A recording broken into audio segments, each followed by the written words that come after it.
Hey, it's Top 5 Tuesday here on Main Street Sports Today, presented by Tennessee Orthopedic Alliance of Columbia. I'm Maurice Patton, that's Wade Neely, ready to get you up to date on everything that's going on the sports landscape locally, regionally, nationally. And got a couple of great guests joining us, I feel like. We will be joined in the next hour by friend of the show, VALAIR SHABILLA, talking a little Nashville Soccer Club. They get ready to get fired up Thursday. Cranking up, and that's one sport where they don't take much of a break. It's kind of like, I feel like, well, as we'll discuss in a moment, NASCAR, where there doesn't seem like there's really much of an off-season with MLS. Off-season. Yeah. Pretty much, no. And NSC, as they refer to them, they've got some new kits, right? Yep, some new kits. They always come out with a nice little drop every year, and so they look pretty sharp. And I think everybody's just hoping this will be the year they can maybe kind of finally take a step even further in the right direction. In addition to those kits, look good, play good, right? Well, yeah, I mean that's what I would think.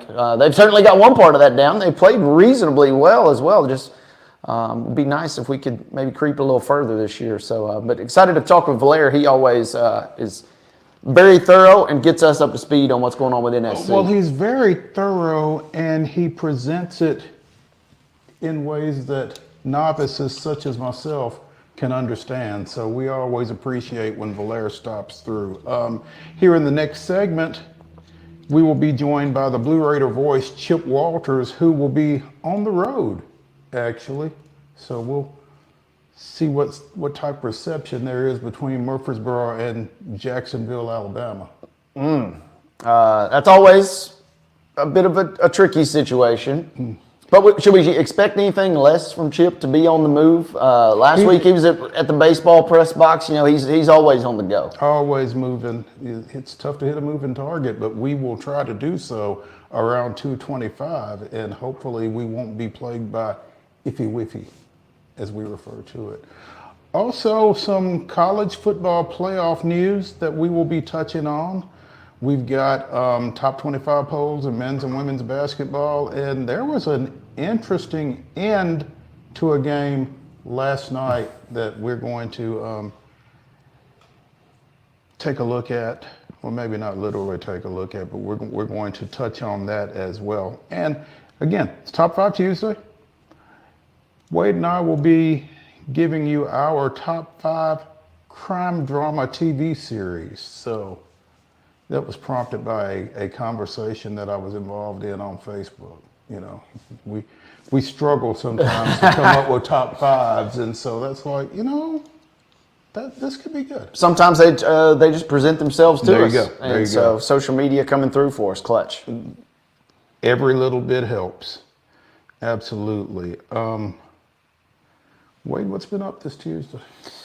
Tuesday, like you, Mo, we are knee-deep in district basketball tournament. Last night of the tournament for a lot of our area teams, as we'll get to in just a moment with our scores here. But going to be going over to Marshall County tonight, where Lawrence County on championship Tuesday night. The girls won their consolation game last night, so they're going to be the 3 seed coming out of 8 AAA. And then the boys will try and win their game tonight.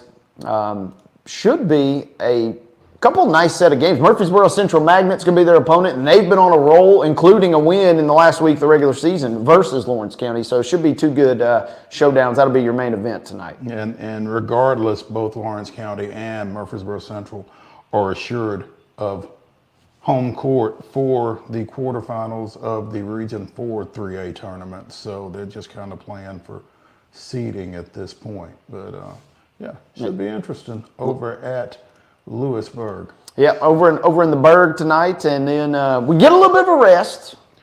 Some. Do.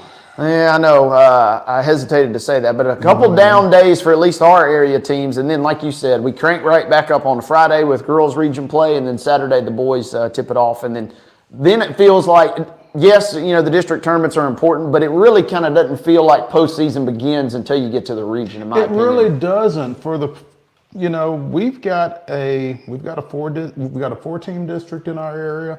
We've got a 5-team district in our area, and so, you know, there aren't necessarily a whole lot of teams that get knocked out at the district level. So yeah, it's not really until you get to region play that it starts to feel like win or go home situations. So yeah. Since we've already started down the high school road, we should probably give you all yesterday's results and today's schedule on the rundown. This is the Rundown. Basketball action on Monday night. Clarksville defeated Rossview 51-28. Clarksville Northwest defeated West Creek 59-33.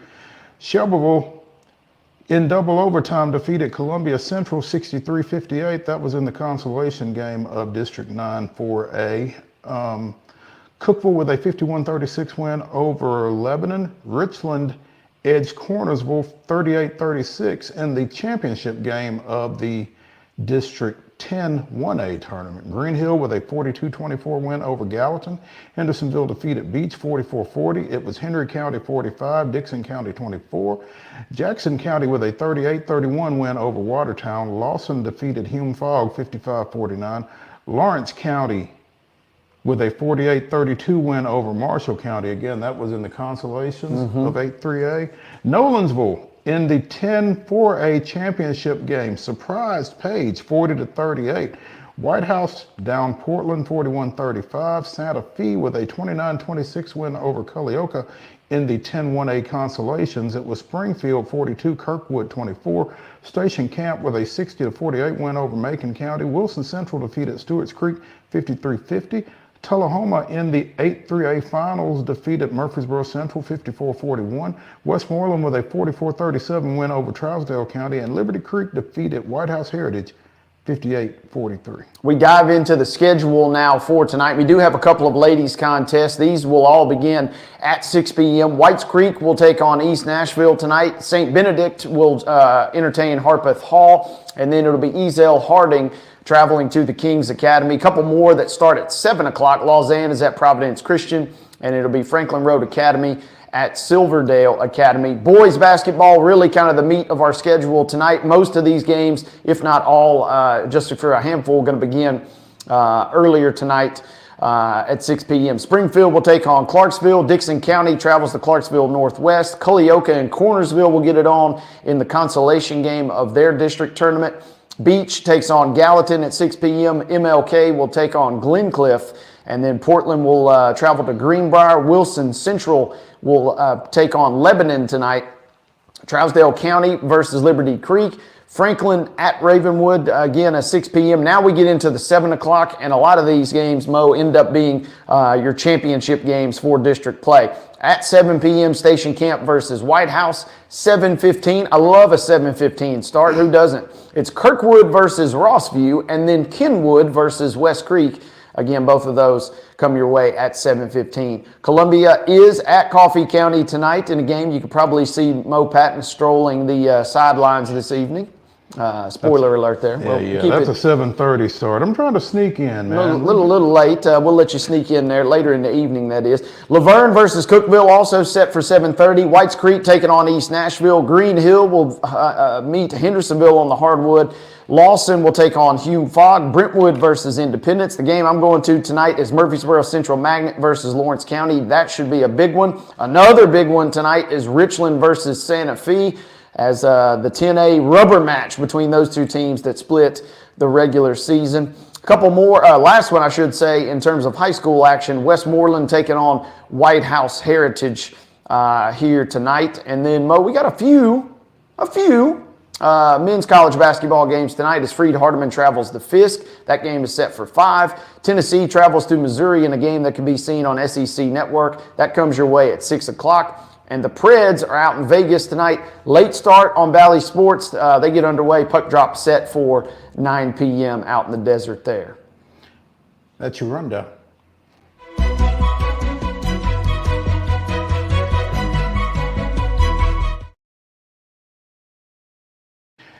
Top story today brought to you as always by Piggly Wiggly over in Neely's Mill here in Columbia. Be sure and get through there for your delicious daily deli lunch options.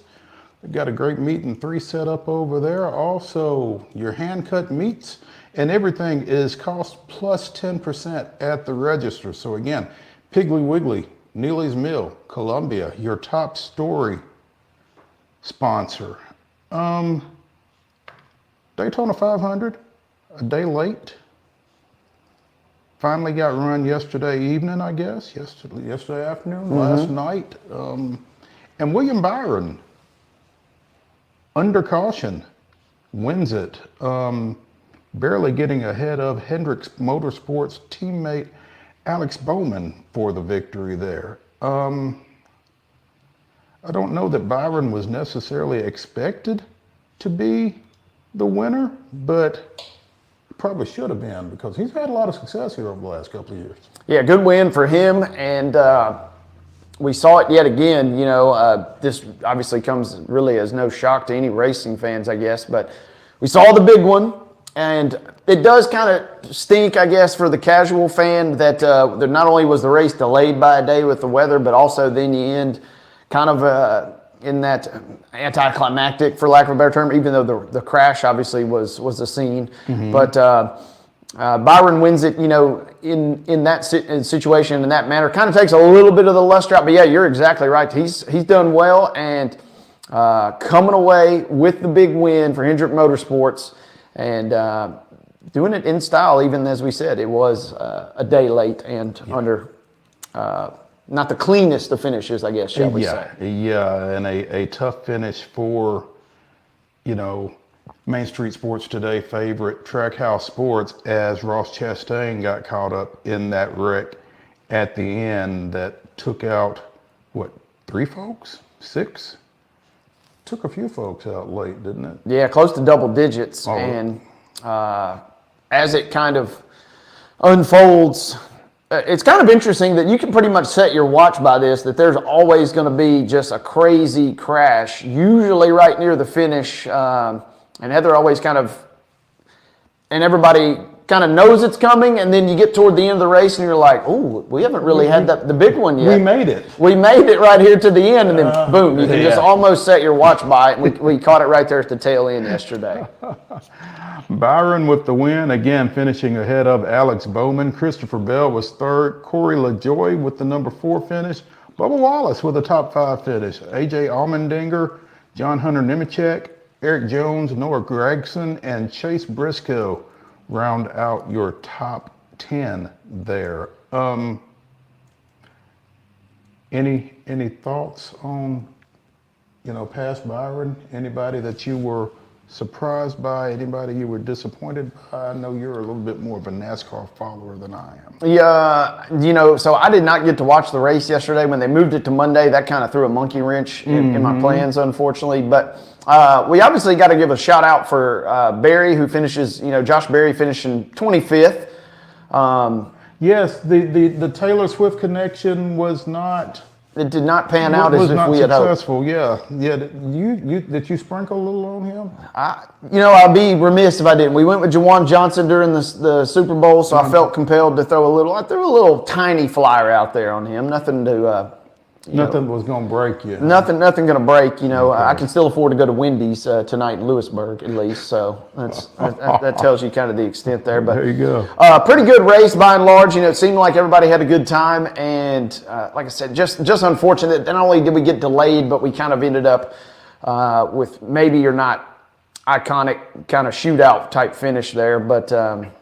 We got the race in. You know, when you get delayed one day, obviously now you're worried potentially what happens if things really would have got treacherous on Monday. So at least we got the race in, which obviously is the key thing there. Yeah.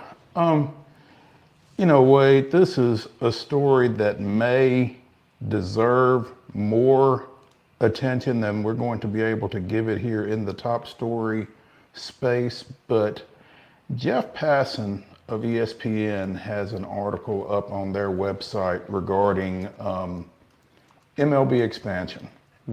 And obviously, anytime you talk about MLB expansion, you're talking about Nashville. His article basically says that it's not if, it's when expansion takes place, and two of the cities that are seen as potential candidates, surprise, surprise, are Salt Lake City and Nashville. And it's not expected to happen before the end of this decade. So, I'm not sure exactly how much attention needs to be paid to it. I hesitate to talk a whole lot about MLB expansion, particularly as it relates to Nashville, because I'm probably going to make somebody mad. But what are your thoughts? My immediate thought is I've almost developed a sense of Nashville MLB fatigue. And it just seems like Nashville's kind of this continued carrot that's kind of being dangled in a lot of respects. And we're talking about, something that's, according to a Bleacher Report article, which I guess is summarizing our initial report here, quote, not imminent. Commish saying maybe by the time he leaves in January of 29, he would like this to happen. So, I mean, we're talking way down the road.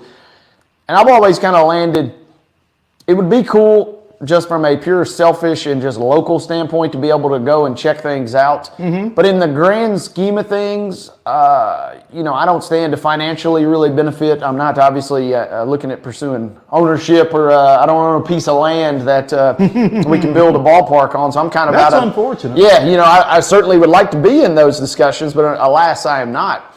So I really don't stand to benefit from this. And to me, other than the appeal of just being able to go to a local big league game, there really isn't a lot of other appeal for me. I feel like we're perfectly geographically situated with Reds, Cardinals, Braves. It just seems like Nashville's kind of that extra little piece right there in the middle that almost, to me at least, seems kind of unnecessary. Like, I get the appeal of getting in the Nashville market, and I think it could be done well potentially, but I'm suffering from fatigue because it seems like this always gets dangled out there for whatever reason. Sort of like Memphis in the NFL for years and years back in the 80s and 90s. Memphis NFL, and then, it just seems like Nashville just continuously pops up in these equations and, these press releases and just these reports that come out about MLB expansion.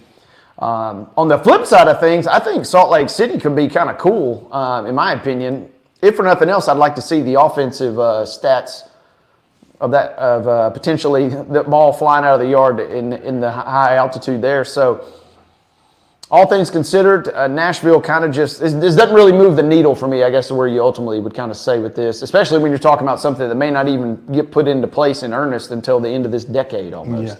Yeah.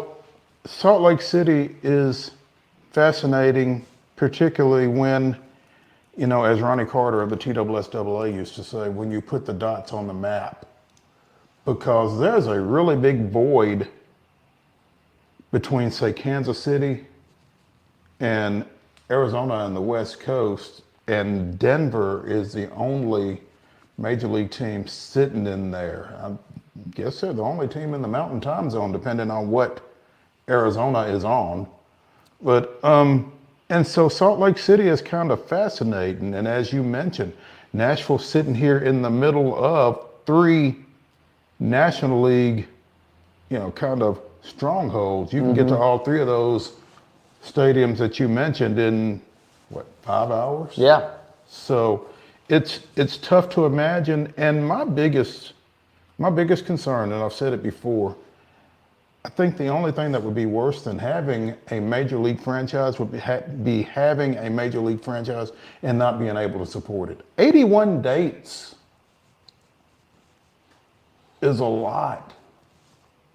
And that's another kind of part of the equation that I really hadn't even touched on or spoke on. But who is your built-in fan base? It can't be. You're almost hoping that you just siphon automatically fans of the Braves, the Cardinals, or the Reds is kind of your built-in fan base, or you're kind of catering maybe to transplants in Nashville and just hoping that they adopt, and that doesn't seem to me like a great long-term fan model. And also, 3 National League teams around you. I've always said, if Nashville ever gets a team, it's got to be an American League team. And then it comes back to your question about the fan base, because if you are a fan of one of those three teams, you're a National League fan. Now, I mean, interleague play has been in place forever, and that's kind of watered that down, I guess. But still, the American League is, for those of us of a certain age anyway, it's different. Yeah, no. And I mean, you've got Baltimore, you've got Tampa Bay, and then what? Cleveland and Texas? I mean, the interest just isn't there on a, casual basis for American League franchises, I don't think. So it's interesting, but Nashville and Salt Lake City are apparently, according to Jeff Passan of ESPN, among the potential expansion sites when Major League Baseball does expand. Yeah, that's the other part of this. It does seem like, it will at some point. The question is, how old will we be when it comes around? And the other thing too is, what will the National League and American League even look like then? We've seen those identities kind of get eroded with interleague play. With interleague play with and the lack of the DH. All those factors at play, it almost feels like the identities have truly kind of evaporated. And so at that point, who knows what happens? I mean, maybe they just reshuffle the entire deck and just put things in new divisions. Where is the facility? Where does it go? I mean, and again, this is kind of where I get hit with the fatigue, because this issue just comes up, and that to me is the biggest question: is where are you going to play? I mean, if you're going to be called a Nashville-based team, hopefully you'd be in Nashville. You'd have a squad in Nashville, but I mean, I'm trying to rack my brain around it. I mean, outside of potentially playing on top of what you already got at First Horizon, I mean, what really, to me, I can't scratch my head and come up with anything at the moment that's in quote unquote Nashville. Right. There's no easy answer to that. So, a lot of I's to be dotted, a lot of T's to be crossed. And Murfreesboro, no disrespect to Murfreesboro, doesn't quite just hit the same if you're calling it the franchise that. And Franklin doesn't necessarily strike the same cachet as Nashville, because in theory you're picking Nashville for the reputation of Nashville, right? Right. So going to be interesting to keep an eye on. We will. When we come back here on Main Street Sports Today, presented by Mid-Tennessee Bone and Joint, we will be joined by the traveling Chip Walters, the Blue Raider voice, keeping us up on all things MTSU. So stay tuned as we return to the Lee Company studios after this.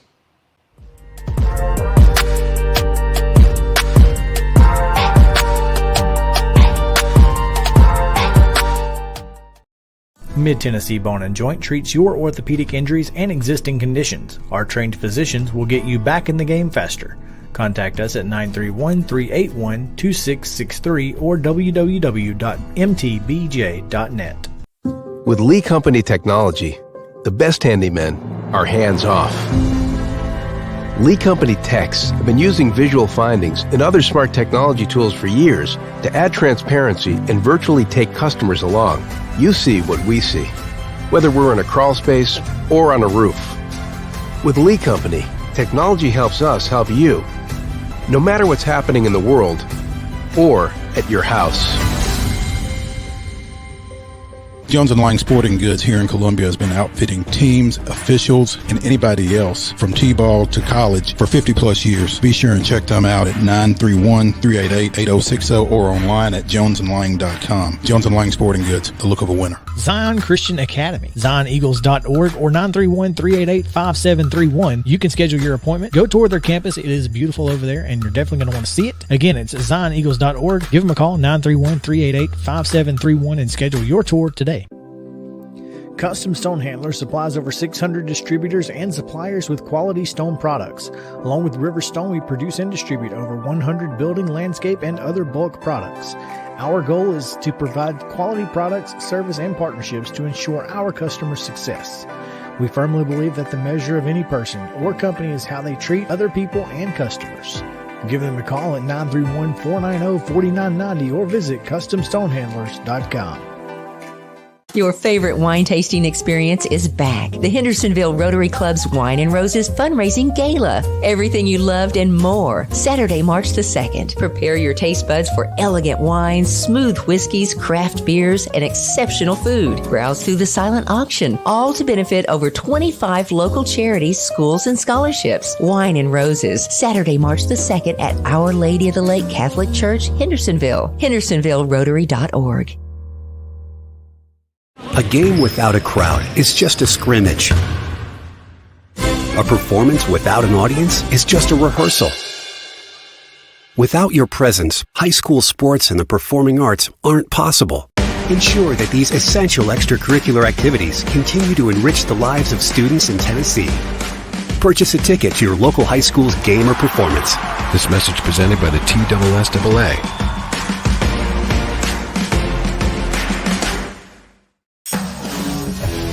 We thrive under the lights. A city of performers. Putting on one heck of a show. Headlining night after night. Welcome to Smashville.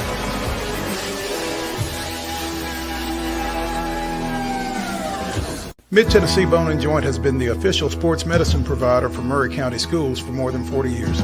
We specialize in orthopedic service, and our Ortho Quick Walk-In Clinic lets you bypass the ER. Visit us online at www.mtbj.net.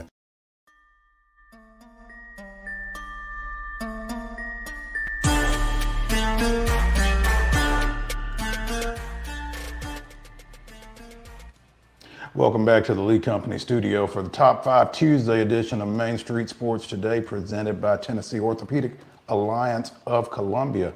That's Wade Neely. I'm Maurice Patton, and joining us from a bus somewhere between Murfreesboro and Jacksonville, Alabama, is the Blue Raider voice, Chip Walters, in his camo MTSU cap. It's correct. It's correct. What's going on, man? Well, I can pinpoint our location a little bit more. We saw there was a big backup on I-24, shocking as that may be, and we've cut down the old Highway 41, so we're somewhere between Tracy City and Jasper, trying to get around a backup there, and we'll jump back on 24 and then hit 59 down to Gadsden and then go south into Jacksonville and actually staying in Oxford, Alabama. So, Mid-Tennessee Bone and Joint treats your orthopedic injuries and existing conditions. So anyway, that's what you do. I'm glad we saw that there was a backup, so we are taking the back roads. We're right on the edge of the Fiery Gizzard trailhead and in the Great Savage Gulf Park. So it's a beautiful drive, but not quite as quick as the interstate right now. Well, at least it is a beautiful drive, and it's a great day for a drive, I guess. So, I mean, if you had to do something like that, today is a good day to do it, I guess. So tell me something, Chip, because I have to go to Manchester when we get off the air. Where is the backup? It's on the other side of Mont Eagle. It's on. Okay. So we had gotten to Mont Eagle and then we took off down 41 that way. So it's somewhere between Mont Eagle between probably South Pittsburgh area, kind of right in there. Okay. All right. Good. All right. Sounds good. So you are headed to Jacksonville State with the men's basketball team, looking for a season sweep of Jacksonville State. That's correct. And and right now, Middle's won 5 out of their last 7, and won both games at home last week, and both in dramatic fashion, but in different pieces of drama.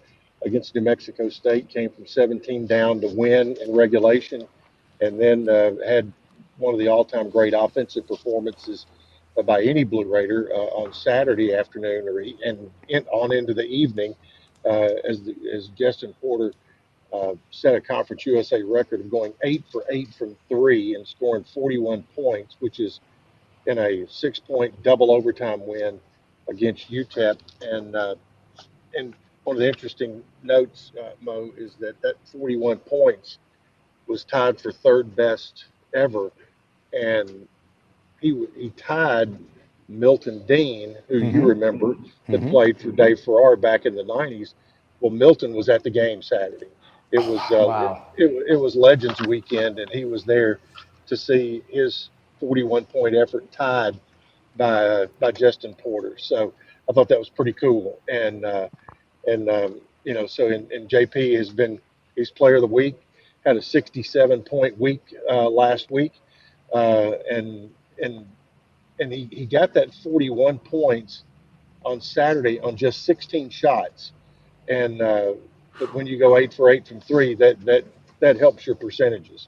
Yeah, no doubt. 11 of 16 from the floor, Justin Porter was in that ball game. And I was going to ask you, Chip, when you're watching a game like that, now obviously in your duty as play-by-play announcer, you know how many points he's got at any point. But I mean, did it feel like he was having that kind of game? I think it really started to sink in once we got into overtime because he kind of took over, and there were a couple of plays where UTEP hit threes to go up by three, and Porter answered both of those himself with threes. So that was at that time is when it really kind of sunk in that he was doing something really special. Yeah, Justin catching fire and playing 47 minutes in that double overtime win. Obviously, it looks like a lot of the guys are kind of resting and sleeping right now, Chip. But what's the overall vibe kind of coming out of such an emotional win as the Blue Raiders kind of on a hot streak, like you said, 5 of the last 7?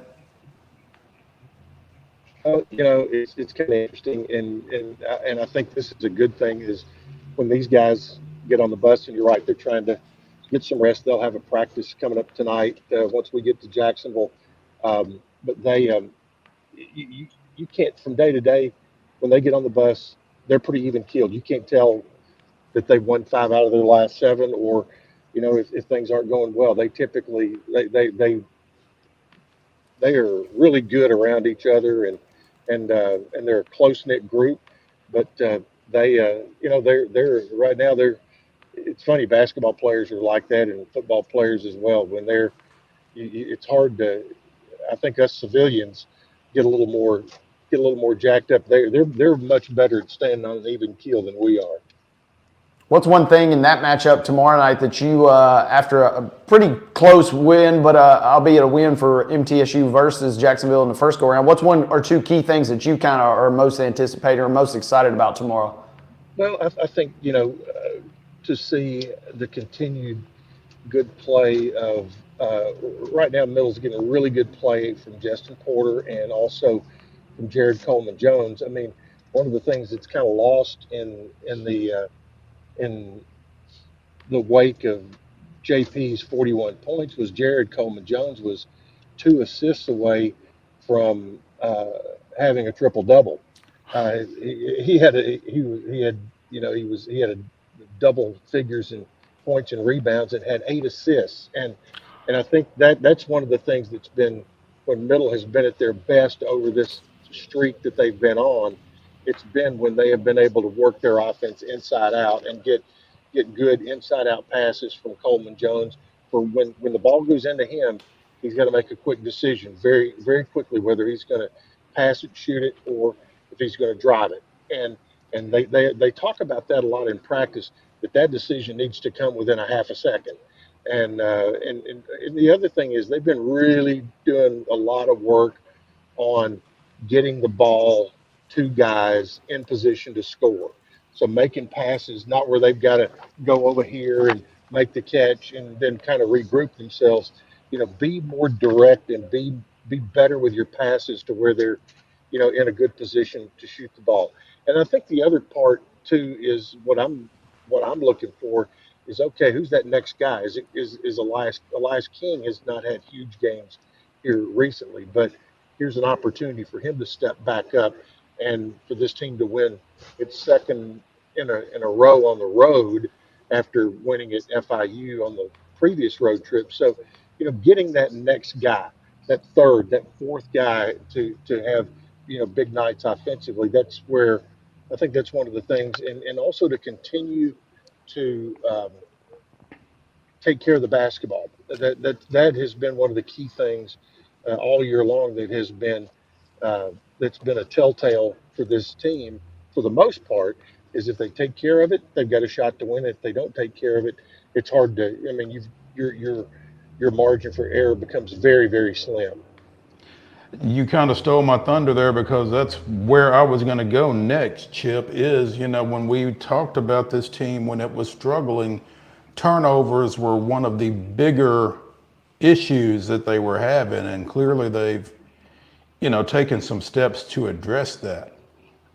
They have, and in one of the really kind of interesting things as a season develops and you look at NCAA stats. Well, UTEP for almost the entire year has been the number one team in all of Division I basketball at turning people over. Guess who number two is? FIU. So there's two in your own league that are in the top 5 in the country. Stephen F. Austin, who we played in the non-conference, is number 4. So there's 3. Then you've got Western Kentucky is number 40 in the country and turning you over. Number 5 is Stephen F.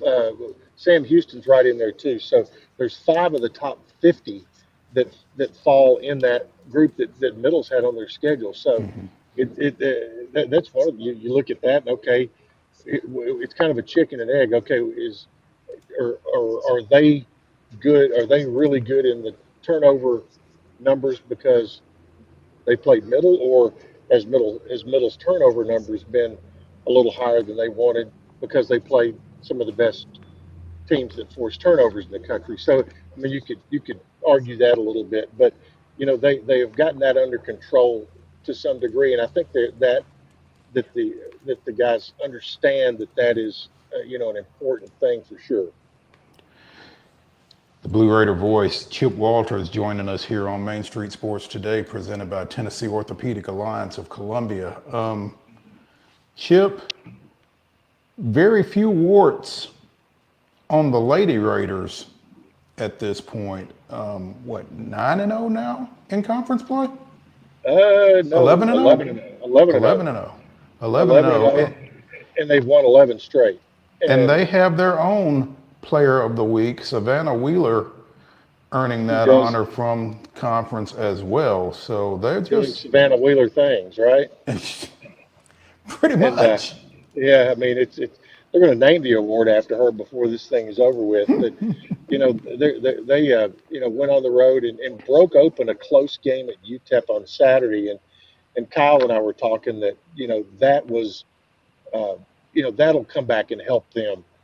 Because they had gone through a streak where they were just blowing people out, and even on that last road trip did the same thing to UTEP or to New Mexico State. But UTEP, it was a 3-point game with 5 minutes to go, and Middle ended up winning by 15. So it is that was they outscored them 12-0 in the last 3 minutes, and that's what a veteran team does. So they're in really good position, and and Coach Ensel is always looking for things to help motivate. And one of the things I saw that in the also receiving votes category, that in whichever poll it was, I can't remember which, but Tennessee was listed one ahead of them in the also receiving votes. So there's a little something to stoke the fire with.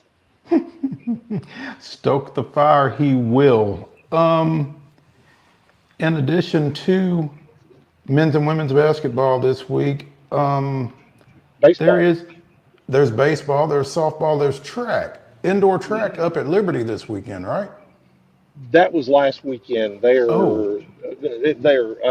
Well, they may be back up there. It's not uncommon for them, but indoor track is coming to a close here soon because the outdoor season will get underway very quickly. And if I'm correct, I think the outdoor meet is going to be in Murfreesboro this year for Conference USA. So Oh, that's going on. Baseball is at Alabama today. First pitch at 4 o'clock. Blue Raiders are 2-1 after winning 2 out of 3 over the weekend from Bowling Green, and they'll host Miami of Ohio this weekend in a 3-game series at Reese Smith Field. So there's that, and softball still looking for their first win. They're 0-8, I think, right now, but they have 7 one-run losses, and 0-9 rather, and 8 one-run losses. And but they're back in Madeira Beach, Florida this weekend, and then after that they'll get back home. But they have run into a tough streak of luck in some of these early season games. well, I guess if you're going to be unlucky, there's worse places to be unlucky than Madeira Beach, Florida, right? That's But, right. Well, they were out in they were in Northern California. They were out near San Jose or Bakersfield, out that way. And then last week they were in Fort Myers, and this weekend they're going to be in Madeira Beach. Baseball, just a second. Chris and I talked a little bit yesterday about this. Former Zion Christian catcher Briggs Rudder had a weekend, did he not? He did, and you've got the numbers in front of you more than I do, but he had a good weekend. The Blue Raiders pounded out on Friday 21 hits, and then came back on Saturday and won in dramatic fashion. The bottom of the ninth, down a run, got 5 straight walks in the bottom of the ninth, and literally walked it off. Yeah. And before losing a close game on Sunday, they trailed and never could. They were down a run almost all day long, and but won 2 out of 3, won the series, and if you can win 2 out of 3 every weekend, you'll take that. You're going to be in pretty good shape. Yeah. Yep. Briggs 6 of 12 with 8 RBI over the weekend, so that's pretty solid. Have yourself a weekend right there. Yeah, coming out the gates. It's a tough standard to set. Certainly got your eyes on him after that one. Where y'all at, Chip?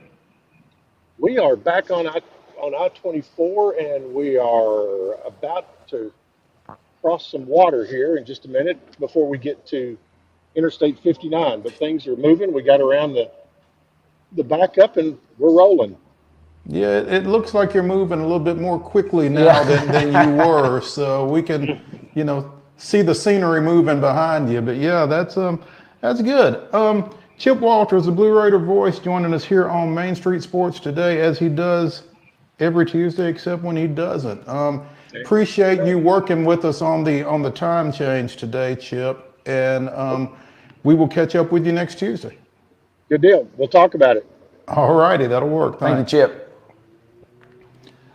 When we come back here on Main Street Sports today, presented by Tennessee Orthopedic Alliance of Columbia, talk a little college football. The college football playoff formats for the next couple of seasons have been, addressed, I guess. So we'll talk a little bit about that here in the Lee Company studio when we come back after this break.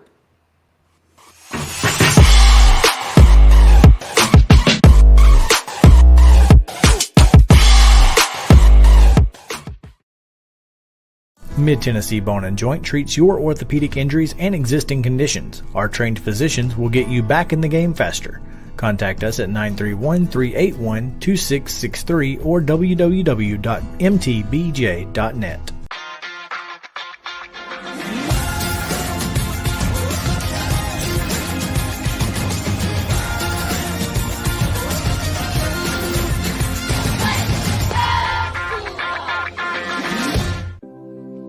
Custom Stone Handler supplies over 600 distributors and suppliers with quality stone products. Along with River Stone, we produce and distribute over 100 building, landscape, and other bulk products. Our goal is to provide quality products, service, and partnerships to ensure our customers' success. We firmly believe that the measure of any person or company is how they treat other people and customers. Give them a call at 931-490-4990 or visit CustomStonehandlers.com. Your favorite wine tasting experience is back. The Hendersonville Rotary Club's Wine and Roses Fundraising Gala. Everything you loved and more. Saturday, March the 2nd. Prepare your taste buds for elegant wines, smooth whiskeys, craft beers, and exceptional food. Browse through the silent auction, all to benefit over 25 local charities, schools, and scholarships. Wine and Roses, Saturday, March the 2nd at Our Lady of the Lake Catholic Church, Hendersonville. HendersonvilleRotary.org. A game without a crowd is just a scrimmage. A performance without an audience is just a rehearsal. Without your presence, high school sports and the performing arts aren't possible. Ensure that these essential extracurricular activities continue to enrich the lives of students in Tennessee. Purchase a ticket to your local high school's game or performance. This message presented by the TSSAA.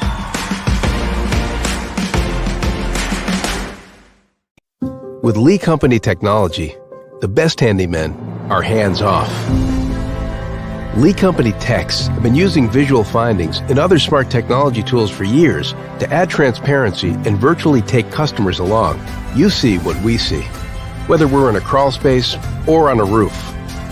With Lee Company, technology helps us help you, no matter what's happening in the world or at your house. Piggly Wiggly, located in Neely's Mill Shopping Center, is Columbia's locally owned and operated Cost Plus 10 grocery store dedicated to serving the community with low prices and smiling faces. Piggly Wiggly offers fresh, hand-cut meats daily as well as daily hot plate lunches from their deli counter. You're certain to see smiling faces and a helping hand when you're here at Piggly Wiggly. Come by and check out our fresh produce, high-quality meats, and more. Down home, down the street, we'll see you at the Pig. Mid-Tennessee Bone & Joint has been the official sports medicine provider for Maury County Schools for more than 40 years. We specialize in orthopedic service, and our Ortho Quick Walk-In Clinic lets you bypass the ER. Visit us online at www.mtbj.net.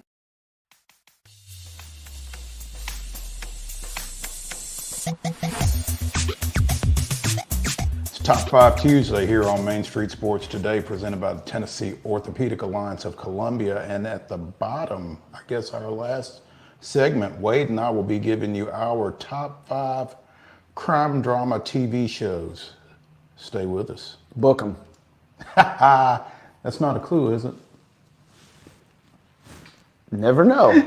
Never know. Ah, nice. I like a little foreshadowing. That's always a great thing.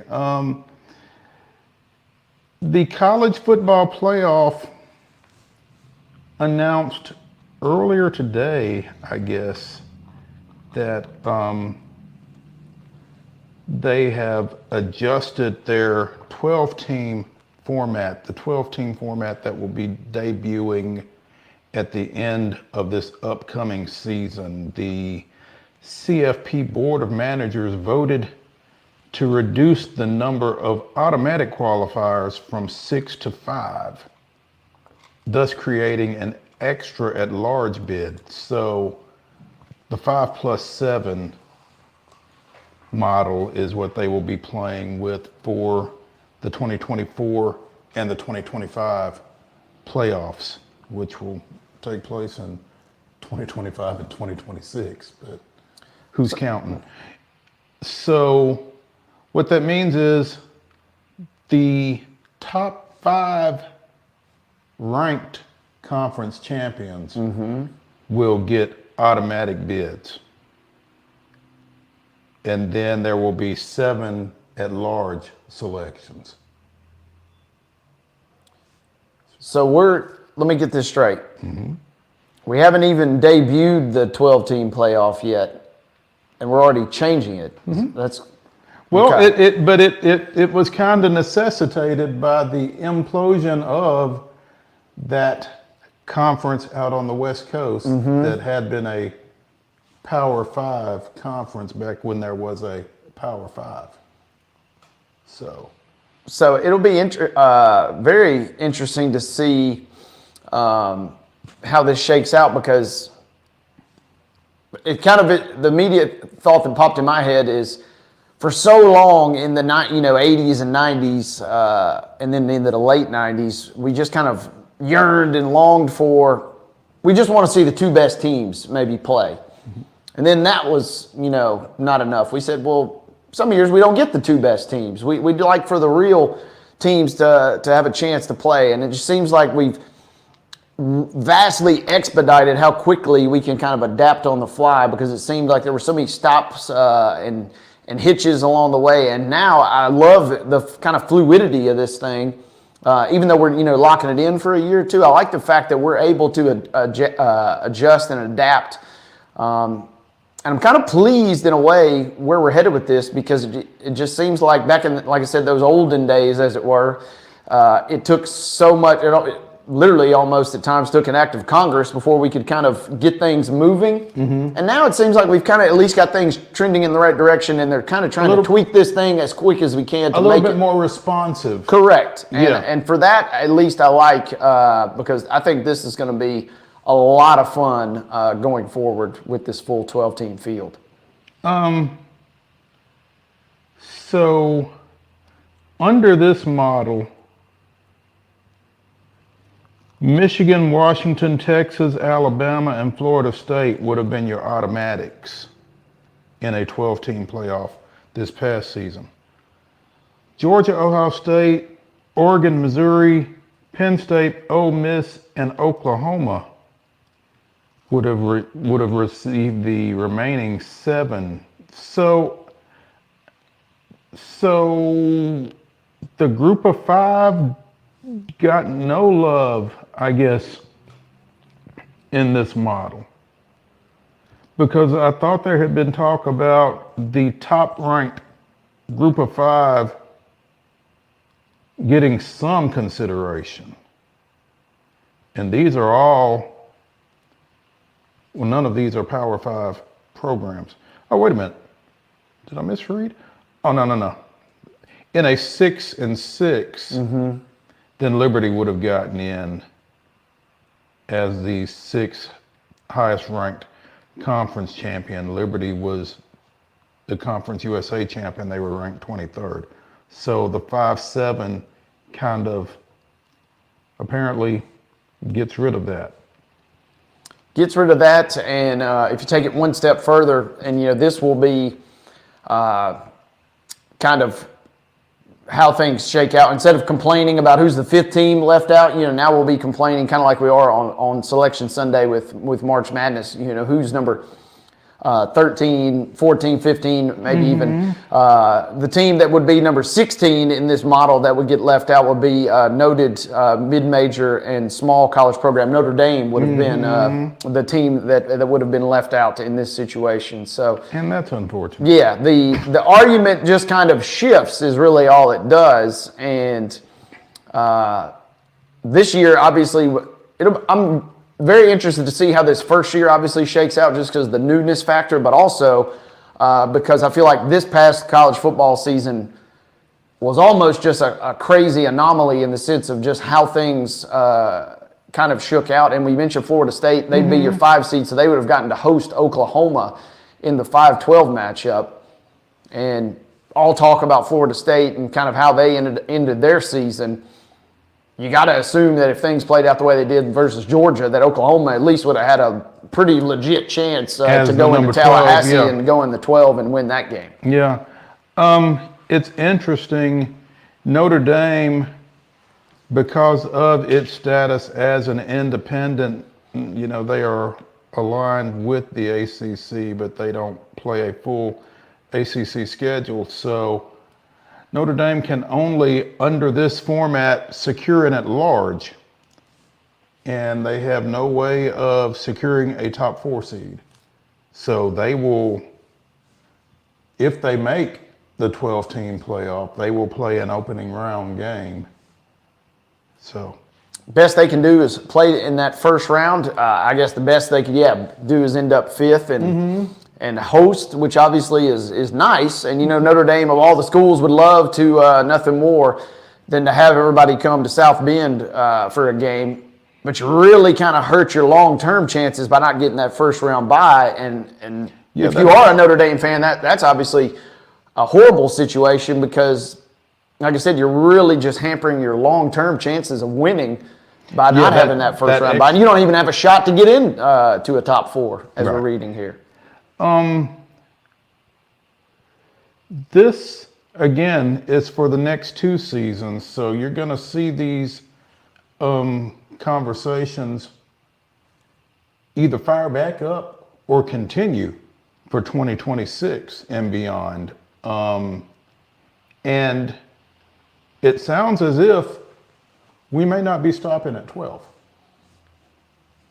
I mean, I feel like, especially as you and I have discussed and you and Chris have talked about, the bigger this thing is going to get in terms of conference realignment or a super league kind of forming, where do you kind of draw the line? And as much money as college football, as big of a business as it is, I don't know where the carousel kind of finally stops, because if you're going to expand to 12, why not 16? Well, I mean, you're leaving 4 games on the table there, right? Exactly. And maybe 12 is just like the perfect little sweet spot to buy a little more, kick the can down the road in a sense, but knowing that, 16 almost feels like it's got to be inevitable as well at this point. It really does feel inevitable. I do like the 12 just because it incentivizes that top 4 with a bye, as you were saying, having to play 3 games. Is that right? 3 games versus 2? Correct. Yeah. To get to the championship. So, I mean, the fewer games you can play, just from a player safety standpoint and that kind of thing, the better position you feel like you're going to be in. But again, if you've got 4 teams not playing, then that's 4 more games you can play. And 6 years, $7.8 billion buys you a lot of say-so in a lot of stuff, I would think. So if ESPN says, hey, we'd really like to have a little bit more inventory in the CFP. And so the way I'm reading this too, top 4 conference champions get a bye. So obviously if you got a situation like Alabama and Georgia, as we saw it play out this year, Georgia obviously gets in, which was the situation that happened this year. They were left out. But they're not eligible now for that top 4. And so they would get to host the game, do sneak in the playoff. But you could look at a situation where, you still have a team like Georgia, who almost everybody would agree is one of the top 4 teams, but because they didn't. So it does put a little more value, I guess, back on the sense of the conference championships. But that will be very, and again, this all obviously is going to play out the way it plays out on a year-to-year basis. Sure, but the way it played out this year, I think a lot of folks came into that Georgia-Florida State matchup thinking, Georgia is one of the top 4 teams in the country, but they would be left out of that bye. Like you said, that now player safety, load management for a potential game down the road, to use an NBA term there. So this is going to be quite the year in college football, and I think this year and maybe even next year is really going to be a lot of uncertainty, just in the sense because it's so new, right? We're not really going to know what to expect until we kind of get a couple of seasons under our belt, I feel like. And then just as we get a couple of seasons under our belt, it's going to change. Then we'll just get ready to do this whole thing over and over again. College football, and we saw obviously with the NFL playoffs, I mean, football is still the one sport that's going to draw the eyeballs, and it doesn't matter if it is Liberty versus Oklahoma. If it's a playoff game, I'm probably going to be tuned in. Right. And I feel like a lot of the casual fans are probably going to tune in. I mean, even we see every year the FCS championship game still draws huge numbers, and most of the casual college football fans don't know anything about the 2 teams that are playing, but because it's a championship or a playoff type environment, they're tuning into these games later in the year. Yeah, absolutely. Absolutely. It's never a dull moment, for sure.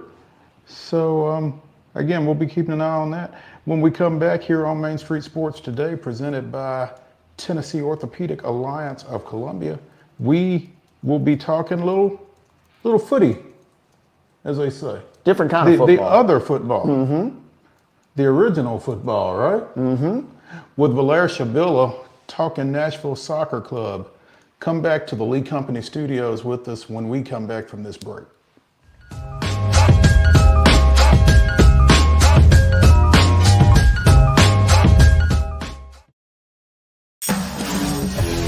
We thrive under the lights. A city of performers. Putting on one heck of a show. Headlining night after night. Welcome to Smashville.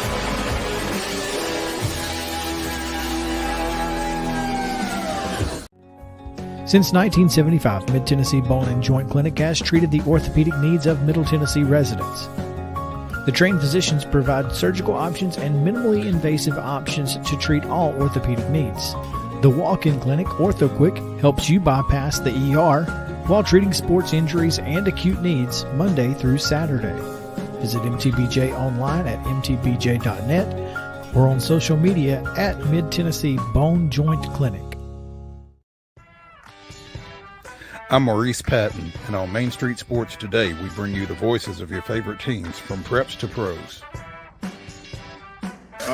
Otherwise known as the VOT, Mike Keith.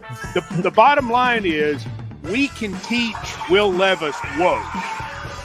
I just don't know who's going to work with you on your base stealing now that EY's gone. Well, that has nowhere to go but up.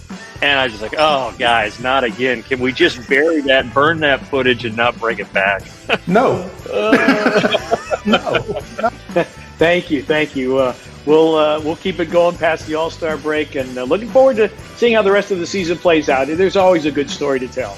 Can you guess where I am today, Mo? Where am I? It's Reese not Smith Reese Field? Smith Field, is it? Yeah. Because anytime you play Chicago, you want to win. That's just you got that right, and that's the bottom line. be a buzz. When you're walking the dog, you keep the bags that you need for the dog in the bag, and you don't even have to wear it. You can just hold it, which is what I do when I walk the dog. So I think the fanny pack probably needed a little rebranding. It really did. On your show logo, we've got to get a puck in there. There's a basketball, there's a football, there's a baseball. Maybe it's not a puck. How about Mo brandishes a hockey stick? Tune in daily at 2 p.m. on Main Street Media TV.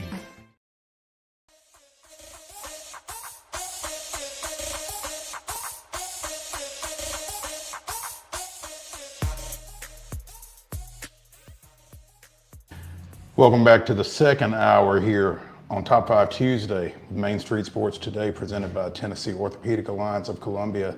That's Wade Neely. I'm Maurice Patton, and we are now talking a little soccer with friend of the show, VALAIR SHABILLA. Nashville Soccer Club getting ready to get things fired up here. And I always butcher the schedule because soccer doesn't list teams the same way everybody else does. But it looks as if NSC has a CONCACAF Champions Cup matchup on Thursday against Mocha FC. Where is that, Valair? You got it. You did it right. No, but where is it? Where is it? It's in the Dominican Republic. Okay. All right. So Mocha. So the left team is the host team when you're reading the schedule, or the top team is the host team if they're listed one underneath the other, and it kind of blows my mind. So that's why we've got VALAIR SHABILLA on hand to coach us through all that stuff. VALAIR, thanks for joining us, man. We appreciate it. Thank you guys for having me again. Always happy to talk some soccer, or footy, as you called it earlier. That was right? Yeah. Okay, all right, cool. And it rolled off your tongue well, so give yourself some cred, Mo. I try. I'm trying. Like I said, I get a lot of help. But the Champions Cup, that's a pretty big deal, right? Yeah, absolutely. It's a continental competition. Nashville SC earned the right to be there.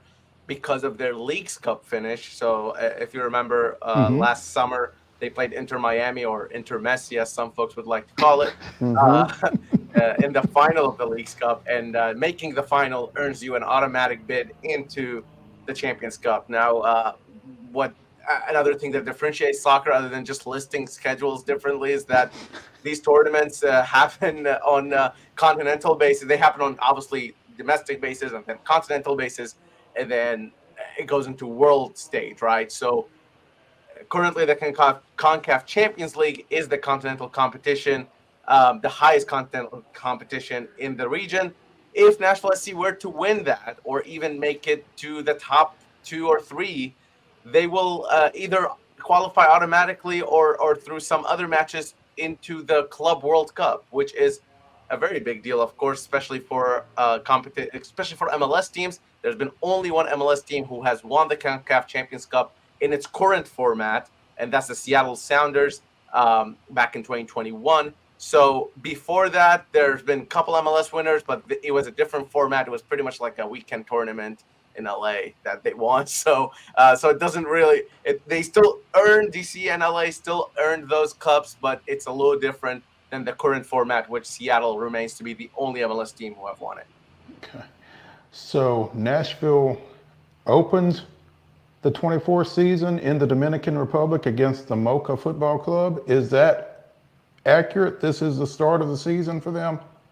Yep, the very first game is on Thursday, and then followed by Sunday afternoon match here in Nashville as the MLS season starts at home for Nashville SC.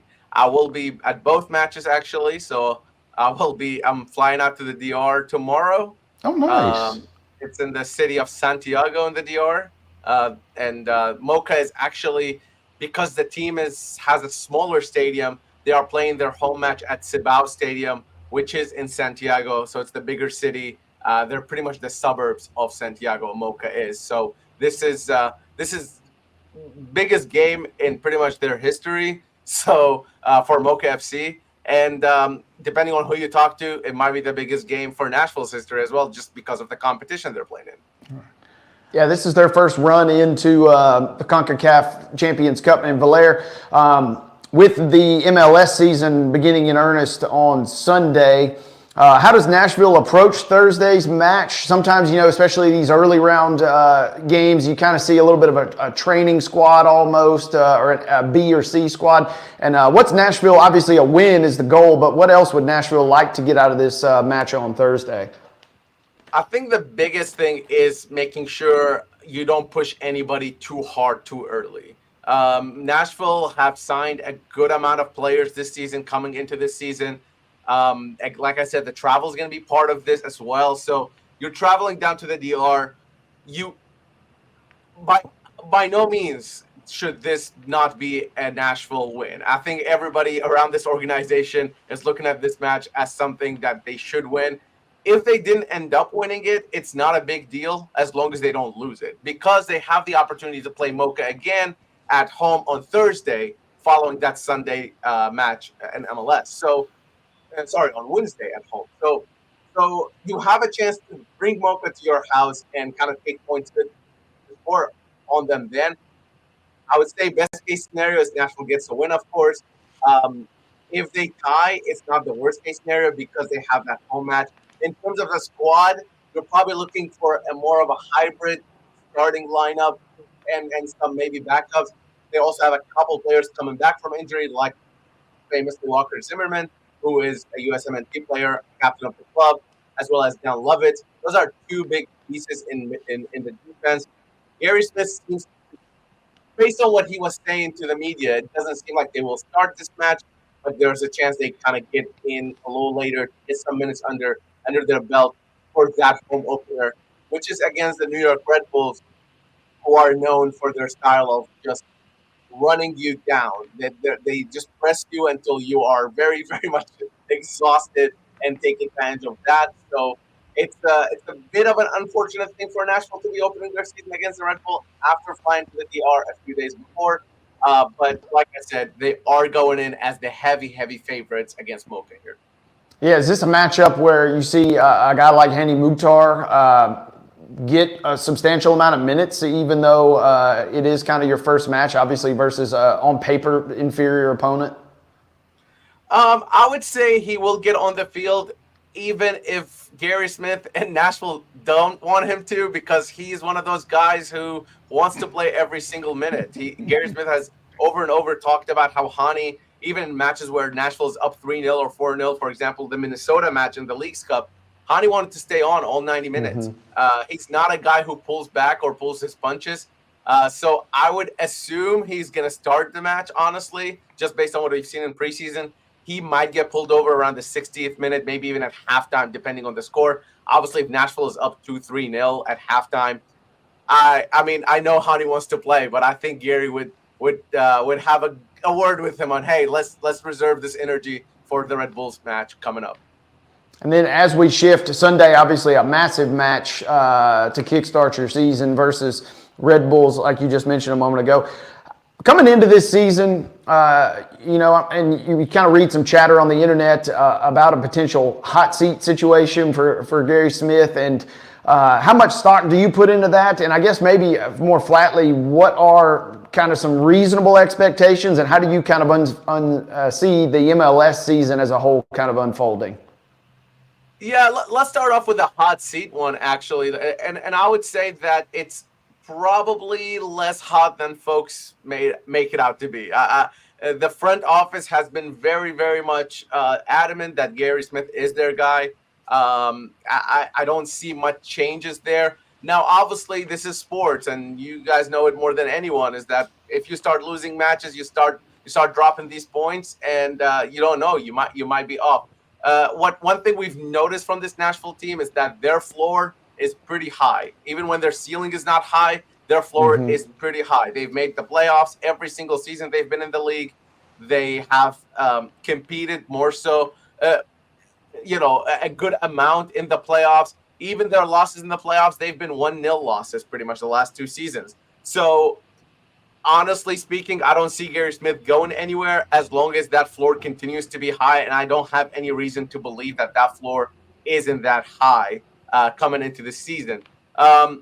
In terms of realistic expectations, Nashville is a bit unlucky to be in the Eastern Conference again this season, because the Eastern Conference is hot for MLS right now, especially compared to the Western Conference. I mean, you're looking at teams like Columbus and Cincinnati. Columbus won the Cup last season. Cincinnati won the Supporters' Shield last season.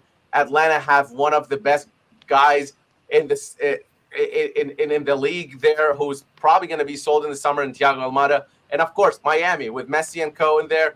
I mean, you're looking at, those are just 4 squads that I was able to just tell you right there who will be better than Nashville on paper so far. Also, you're looking at Orlando, who beat Nashville in the playoffs last season. Probably looking at them to be better, and a bunch of other teams making improvements. So the Eastern Conference is looking really hot. For Nashville SC, I think this season, coming into their 5th season in MLS, it's less so about just making the playoffs and more so of winning silverware.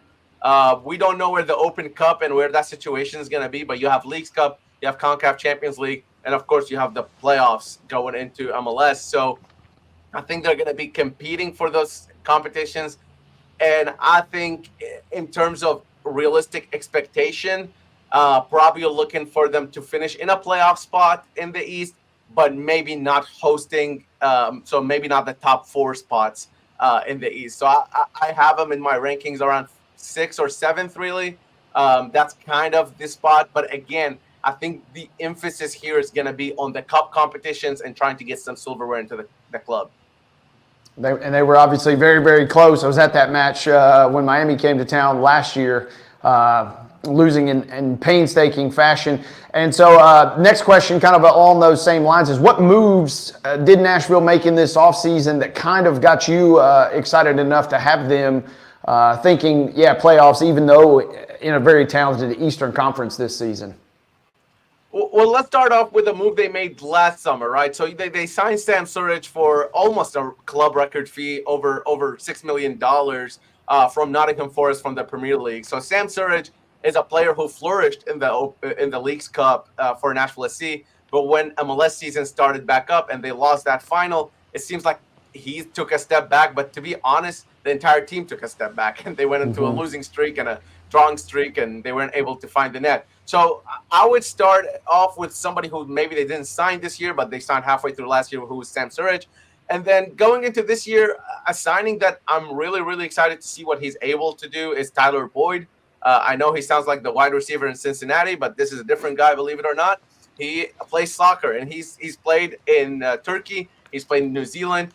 Last season he played with the LA Galaxy, and he's had over 10 appearances, I believe, for the U.S. men's national team.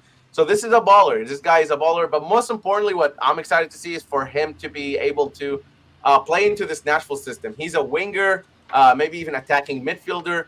But the work he does off the ball is tremendous. He does a lot of work to gain the ball back. He does a lot of work to connect with the players when he doesn't have the ball. And that's perfect for the system that Nashville plays, the system that Gary Smith plays.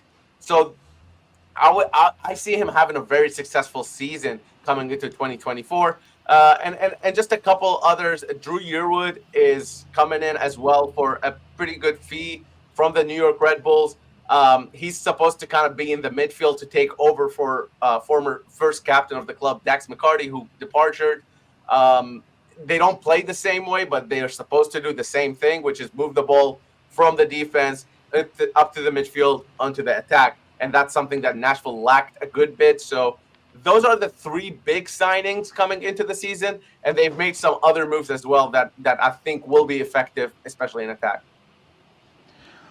VALAIR SHABILLA joining us here on Main Street Sports Today, presented by Tennessee Orthopedic Alliance of Columbia, talking a little Nashville Soccer Club as they prepare for a big matchup on Thursday in, as he refers to it, the DR, the Dominican Republic. They're taking on Mocha FC down there before returning to Geodis Park for their MLS opener against New York on Sunday, and then the return game with Mocha in the CONCACAF Champions Cup on, is that Wednesday? Is that right?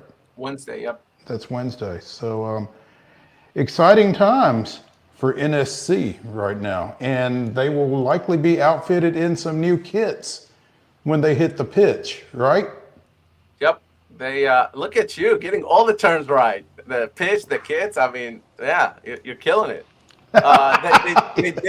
They did release their new kit on Saturday last week. So if you haven't had a chance to look at that, home kits are generally less exciting in soccer because they're just pretty much the team colors. The away kits is where things get a little wild, like the Man in Black kit, for example, we saw recently from Nashville.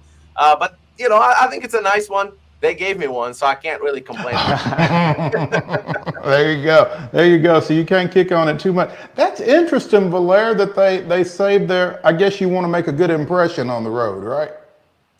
Yeah, it's also more so that in soccer, you just have your home colors, and you can only change a little bit here and there in the accents, really. So, for example, the new one here for Nashville has a little blue stripe in the middle here, at the top middle.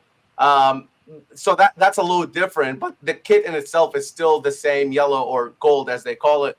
To where at the away kit, they are able to just have a black jersey, and that's fine because you can do whatever color you want. Really, there isn't as many restrictions. They've had navy for the most part, but they started with a black one. But some MLS teams have white jerseys. Some of them go completely, maybe do a throwback jersey and have, for example, last year Seattle had a red jersey, which they are traditionally a green team, right? So you just have a little bit more time, you have more room to kind of play around with it. Okay. VALAIR, explain to me, a couple of weeks ago, NSC signed Isaiah Jones. Now, this isn't a guy that we're going to see anytime soon, right? Probably not. You'll see him in Huntsville. I think he'll get a good amount of minutes in Huntsville, probably be a regular down there. Huntsville is the second team for Nashville SC, but they have their own identity. Most second teams in MLS are just called the team name 2. So Philadelphia Union 2 or New England Revolution 2. NSC decided to go to a different route here and give a team in the minor league with a different name. So they play in MLS Next Pro. which is a fully professional league. Everybody there is on a professional contract. And it's kind of the next step after the academy. So we talked about the academy, Nashville SC's academy. That's your kids, that's under 18s, right? And then so they have a U15 and a U17 categories. And then generally, if you're good enough, you get that pro contract and you go play for Huntsville. And if you prove yourself there, you go to Nashville SC. That's the traditional route of how soccer academies generally work around the world. In America, there's also the college system. So you'll see some guys go from the academy to the college system and then back into the pros. So for Isaiah Jones specifically, it's really exciting because he came from the Nashville Academy. So he's a homegrown. He's a guy from Thompson Station, Tennessee. Him and his 5 siblings were adopted from Sierra Leone, actually, to Thompson Station, Tennessee. They have an incredible story. His brother got drafted first overall in the MLS Super Draft. And I think you guys had me on the show when the same day as the draft, actually, if I'm remembering correctly. And we talked about Malachi Jones a little bit. So that's his brother. Isaiah Jones' his younger brother, and will be with Nashville SC now. Again, it's really exciting because these homegrown players, they are generally from the area. Nashville and Tennessee in general is not known to be a hotbed for soccer, but with an academy like Nashville's, we're seeing more and more talents being developed. So he's the second homegrown signing. The first one is Adam Sipic, who was signed last year. So that's 2 homegrown signings for Nashville. And I think you'll see both of them play a good amount of minutes down in Huntsville. And if the Open Cup becomes a thing, we don't know where that's at the moment. You might see them play for Nashville, but you might also see them in that Mocha match on Wednesday at home because they're available for Nashville to be selected by Nashville whenever they need them.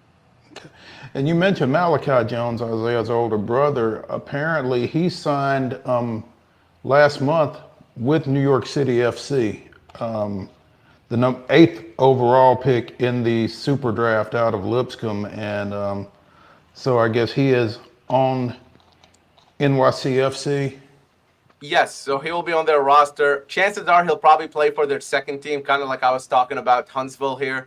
New York City FC too. They got really creative there as well. And they have 2 other siblings who play collegiate soccer at the moment. So that family is doing all right. That's pretty impressive. Hey, VALAIR, kind of the opposite of the homegrown approach is obviously not to any expectation of the caliber of Messi. Is there a superstar or 2 that is kind of somewhat at the moment linked with the possible move to MLS? Obviously not anticipating somebody like him coming over, but anybody of relative note that could make a move to America at some point? I think all the moves you saw kind of already happened because the season's about to start and most teams kind of made their move.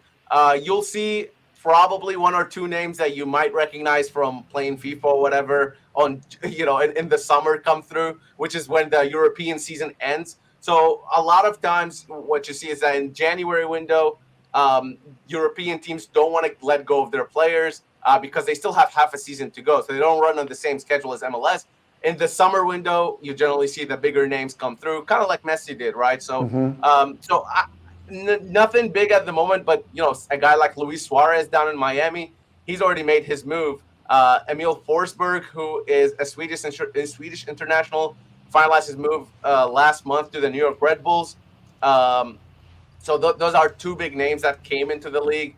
And then, of course, Miami still have all sorts of names. So Sergio Busquets, Jordi Alba, those are all folks who made it last year technically, but this will be their first full MLS season. Yeah, and with Miami, kind of mentioned, I don't want to spend a ton of time talking about them, but now that they have a full season of Messi at their disposal and the names, forgot about Suarez, so you just mentioned him. Is it championship or bust, essentially, the expectation for Miami this year?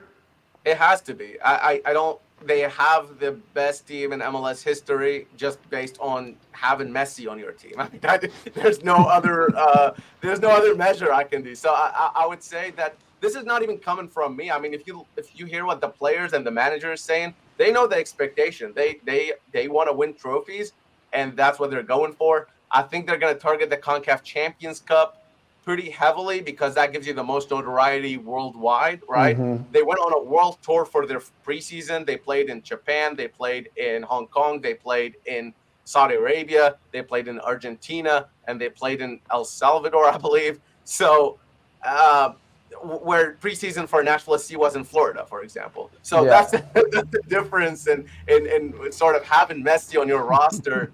And for them, I think the Champions Cup, like I said, is going to be their main goal. MLS Cup is going to be pretty close second, I would say, because they do want to keep sort of starting this tradition of winning down there. The one thing I will say is that if Nashville SC were to advance from this Mocha match, their opponent's already set for the round of 16 in CONCACAF Champions Cup, and that is Inter Miami. So they'll be playing a home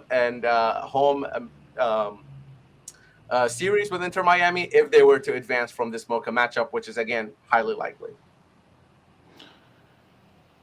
Nashville Soccer Club opens its 2024 season with a matchup in the CONCACAF Champions Cup against Mocha FC down in the Dominican Republic. That game, first touch is at 6 o'clock on Thursday, followed by a 4 o'clock game at Geodis Park on Sunday against New York to open MLS play. That game can be seen on Apple TV. And then the return game with Mocha is set for next Wednesday, the 28th, 8:15 first touch at Geodis. VALAIR SHABILLA getting us all caught up on all things soccer here on Main Street Sports Today, presented by the Tennessee Orthopedic Alliance of Columbia. VALAIR, thank you so much, man. We appreciate it. Absolutely. Always happy to come back, guys. Thank you. All right.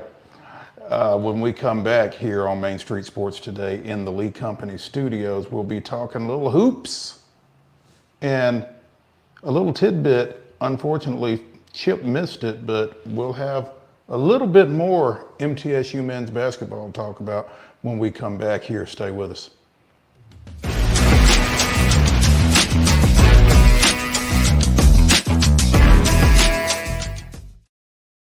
Mid-Tennessee Bone and Joint treats your orthopedic injuries and existing conditions. Our trained physicians will get you back in the game faster. Contact us at 931-381-2663 or www.mtbj.net. With Lee Company Technology, the best handymen are hands-off. Lee Company techs have been using visual findings and other smart technology tools for years to add transparency and virtually take customers along. You see what we see, whether we're in a crawl space or on a roof. With Lee Company, technology helps us help you, no matter what's happening in the world or at your house.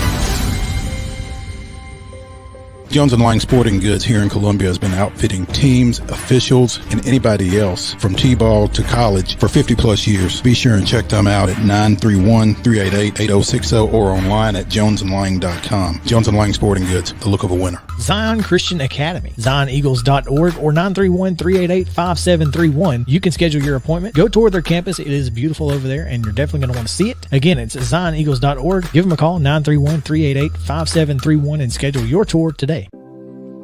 Custom Stone Handlers supplies over 600 distributors and suppliers with quality stone products. Along with River Stone, we produce and distribute over 100 building, landscape, and other bulk products. Our goal is to provide quality products, service, and partnerships to ensure our customers' success. We firmly believe that the measure of any person or company is how they treat other people and customers. Give them a call at 931-490-4990 or visit CustomStonehandlers.com. Your favorite wine tasting experience is back. The Hendersonville Rotary Club's Wine and Roses Fundraising Gala. Everything you loved and more. Saturday, March the 2nd. Prepare your taste buds for elegant wines, smooth whiskeys, craft beers, and exceptional food. Browse through the silent auction, all to benefit over 25 local charities, schools, and scholarships. Wine and Roses, Saturday, March the 2nd at Our Lady of the Lake Catholic Church, Hendersonville. HendersonvilleRotary.org. A game without a crowd is just a scrimmage. A performance without an audience is just a rehearsal. Without your presence, high school sports and the performing arts aren't possible. Ensure that these essential extracurricular activities continue to enrich the lives of students in Tennessee. Purchase a ticket to your local high school's game or performance. This message presented by the TSSAA.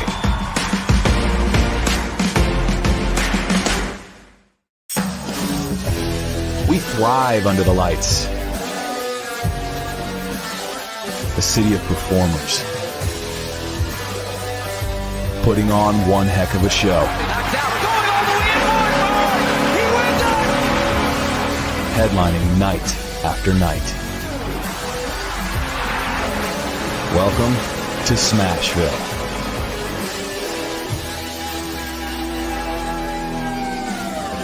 Mid-Tennessee Bone and Joint has been the official sports medicine provider for Murray County Schools for more than 40 years.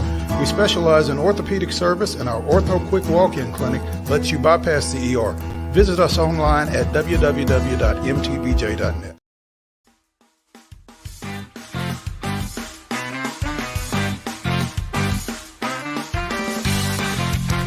Top 5 Tuesday here on Main Street Sports Today, presented by Tennessee Orthopedic Alliance of Columbia. In our final segment, Wade and I will give you our top 5 crime drama TV series, so you'll want to investigate that. Hey-o.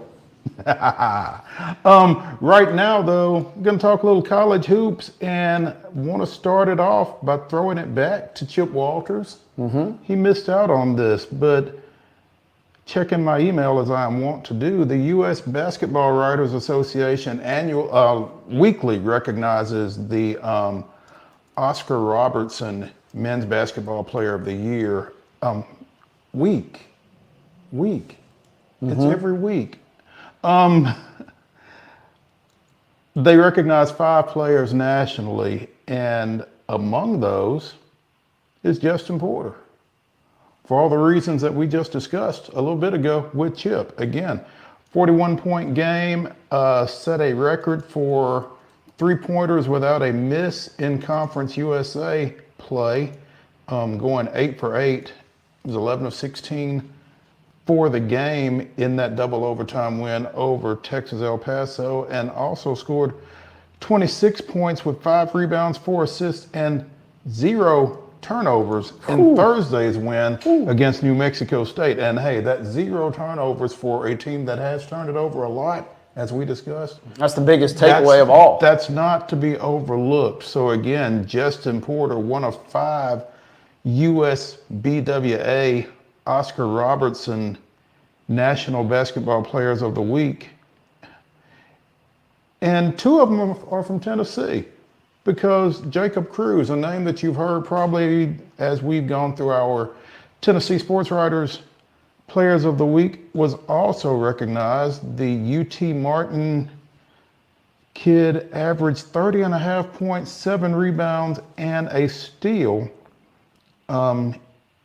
in, 2 wins? Yes, 2 wins, one of which was over first place Morehead State.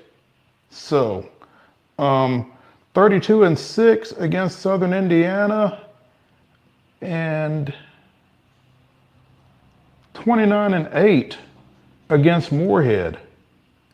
So, the junior transfer from Dayton State College, recognized along with Justin Porter. Also, Nick Caldwell from Southeastern Louisiana, Blake Henson from Pitt, and Jaden Ledee from San Diego State, honored by the U.S. Basketball Writers Association as the Oscar Robertson Players of the Week.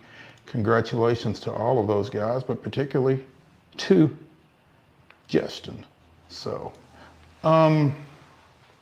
that's huge. Big recognition for 2 local guys and 2 mid-majors. And you mentioned UT Martin. They're on a heater here. They're 10-4 in the league. Morehead State looked like they might run away with the OVC at one point earlier this year. And UT Martin now has won 3 in a row, and Morehead's dropped 2 in a row, including that one that you just mentioned. So there is a log jam now, as many as 5 teams sitting there all within a game each other in the OVC. That'll be a fun league to watch, not only at the end of the regular season, and then obviously going into the tournament now all of a sudden. Oh, absolutely. I mean, particularly when you consider they are certainly a 1-bid league. So Yeah. We mentioned Nick Caldwell from Southeastern Louisiana among those honorees. The Southland Conference making some news in a different way last night following Texas A&M Commerce's overtime win in in San Antonio against Incarnate Word. The handshake line didn't go so well.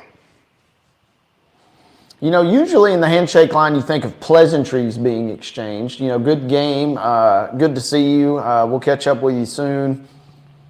I don't think that was necessarily how this particular handshake line went down. Or it might have gone down that way to a point.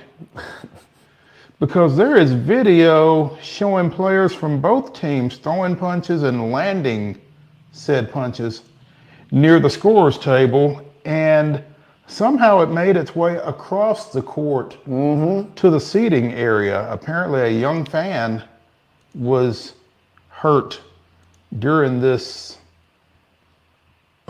incident, let's say. But nobody seems to know what the tipping point was for it. Lasted about a minute and a half, and we're not going to play the video, but it's easily found. So, in fact, CBS Sports has got it up on their website. The Southland Conference is aware of the end-of-game situation that occurred between the Texas A&M University Commerce and the University of the Incarnate Word men's basketball teams tonight, said the conference last night in a statement. We will be working closely with both universities to review footage and issue an appropriate disciplinary action. Unsportsmanlike behavior is unacceptable in the Southland Conference, and the safety of our student athletes, coaches, spectators, and officials remains a top priority. These two teams were tied for last place heading into the game. Commerce wins at 76-72 in overtime. So maybe Incarnate Word was just a little miffed about being in sole possession of last place in the Southland Conference. Yeah, hard fought game. And like you said, when you watch the clip, starts out innocent enough and things look okay. And then all of a sudden, who knows what happened, but every team has got one of those guys, and that it don't take much. It doesn't take a lot, and mess around and find out. As somebody said something about somebody's mama. Next thing you know, and this was an all-time brawl. I mean, it went from one side of the court to the other. My thought immediately watching this was shades of was it Florida International Miami years ago on the gridiron, where it just kept. And you think you've got it finished, and then it's like a spark of kindling lands somewhere else or something, and all of a sudden we're blazing again. Yeah, I mean, they start in the handshake line. We get out to midcourt. You kind of have your baseball, what's the word? Jockeying, I guess. Everybody kind of bounces up and down, and then you start seeing the punches thrown. Then it sprawls over to the baseline, and then it migrates toward the sideline. And then somebody comes running in from a corner. Yeah, it's wild. And maybe we should have saved this for tomorrow. Wild and wacky. I feel like we probably are just kind of getting to the surface level of this, because this is a PR nightmare. Oh man, for not only the two schools but obviously the league. And yeah, my thing is, you've got two teams toward the bottom of the standings. You obviously hope it doesn't come down to this, but there's so many kids involved, and I don't necessarily know that any administrators or coaches were involved, but so many folks have been involved in this. I mean, you're toward the end of the season. This is almost on borderline territory where you're thinking about, you know what, we just may not finish, or may not have the bodies potentially to finish the season at that point, depending on how many suspensions come down from this thing.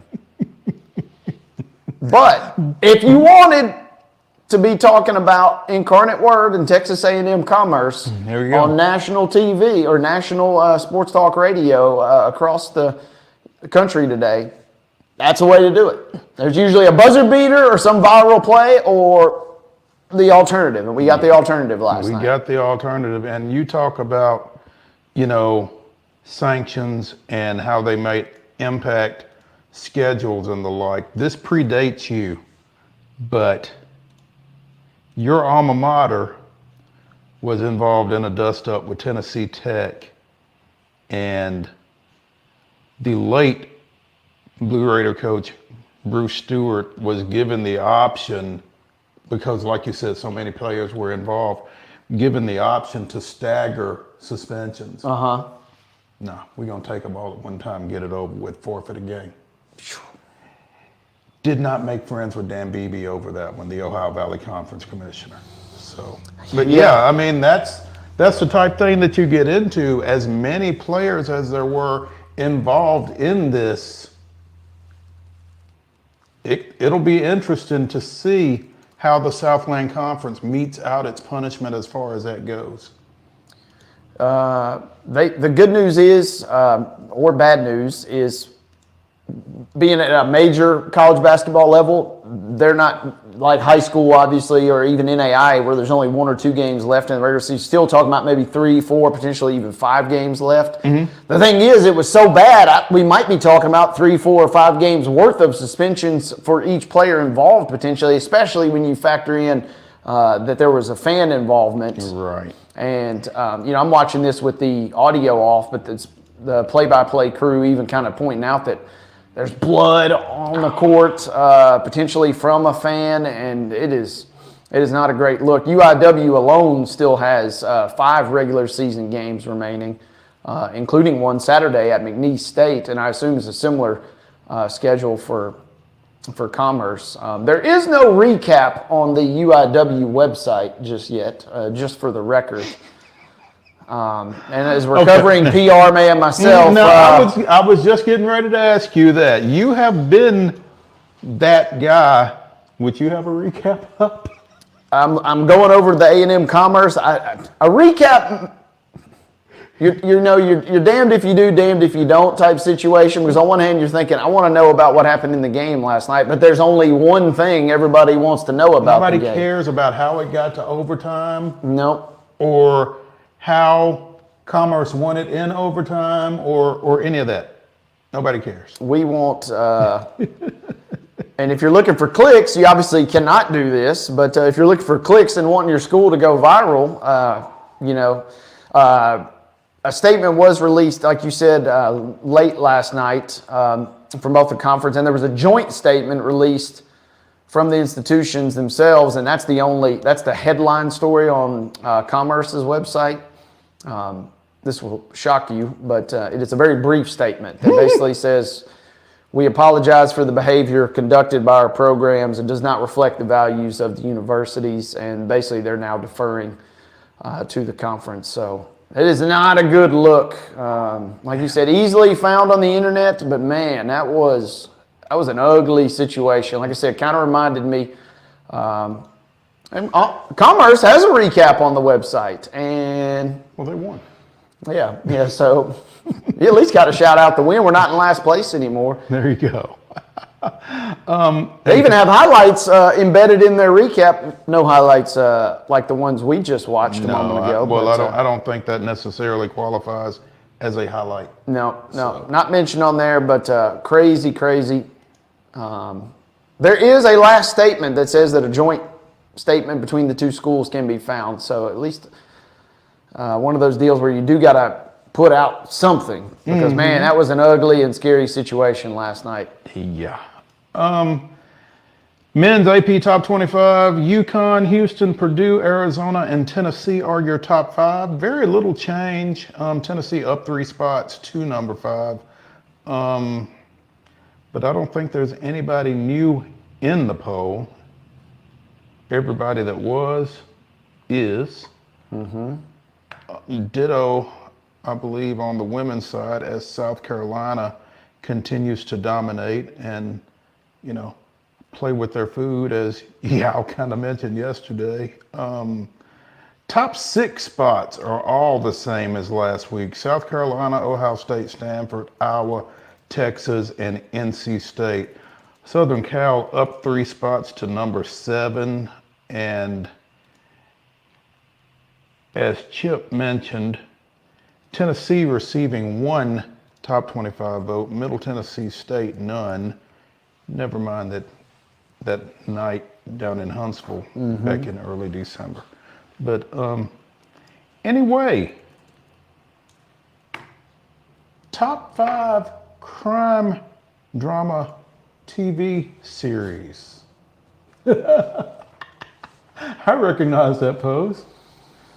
Let's see if that was a clue as well here on Main Street Sports Today, presented by Tennessee Orthopedic Alliance of Columbia. When we come back, it'll be Top 5 Tuesday. Stay with us here in the Lee Company studios.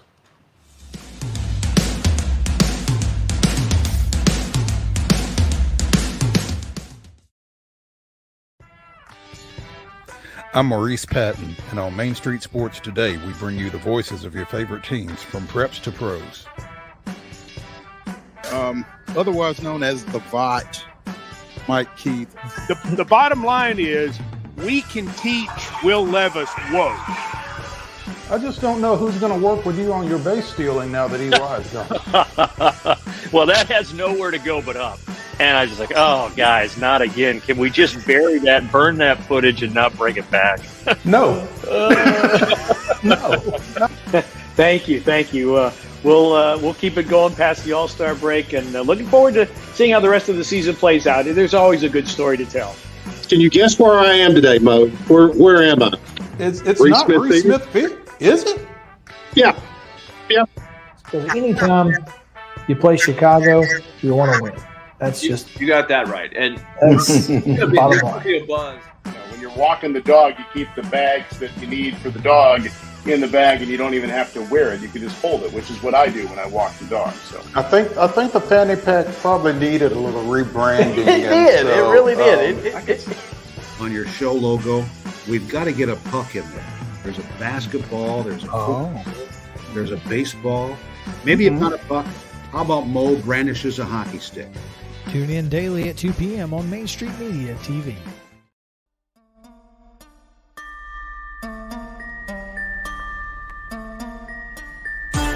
It's Top 5 Tuesday here on Main Street Sports Today, presented by Mid-Tennessee. What are you going to do? This was about the time yesterday that I broke down. I guess it's fatigue. Main Street Sports Today, presented by Tennessee Orthopedic Alliance of Columbia. There we go. Formerly Mid-Tennessee Bone and Joint, but no longer. The artist formerly known as. There we go. Yeah, at least it's not a symbol, right? Yeah. So close. So close. I'll get there, though. Anyway, again, it is Top 5 Tuesday. Top 5 Tuesday is presented by Mid-South 5 Fitness. 2 locations, one here in Columbia, one up in Franklin. And whatever shape it is that you're in, they will get you in a better one. You can find them at steelathletes.com, S-T-E-E-L athletes. Dallas Steel, taking care of you. Top 5 crime drama TV series. And again, as I mentioned, this came up. A friend of mine was talking about he was off yesterday for President's Day, and so he was sitting around watching Matlock and Heat of the Night. I said, Heat of the Night is a grossly underrated series. And I had a thought. Come on. Yeah. Light bulb. Top 5 crime drama TV series. And since there's only 2 of us drafting, Wade, I will defer to you for the first pick. Ooh. All right. Well, with the first pick, I'll just go ahead and get it out of the way so it doesn't get snagged out from under me. This is my favorite show of all time. It's admittedly seen it 4 or 5 times all the way through. You're going to break my heart. I'm an HBO junkie. I'm taking The Wire. Baltimore crime at its finest from top to bottom.